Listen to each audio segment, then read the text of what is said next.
Hello students, welcome to DSC గురు.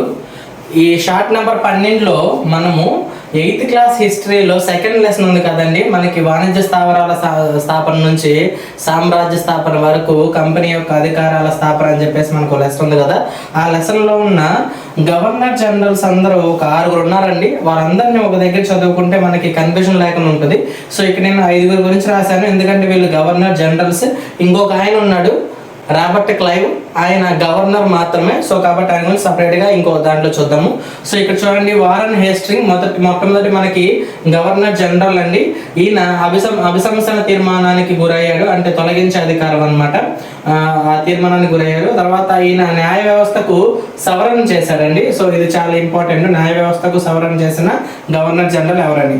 తర్వాత Wellesley సైన్య సహకార పద్ధతిని ప్రవేశపెట్టాడండి. ఈ సైన్య సహకార పద్ధతి అంగీకరించిన మొట్టమొదటి రాజ్యము హైదరాబాద్. తర్వాత అవధ్ కూడా సైన్య సహకార పద్ధతిని అంగీకరించింది.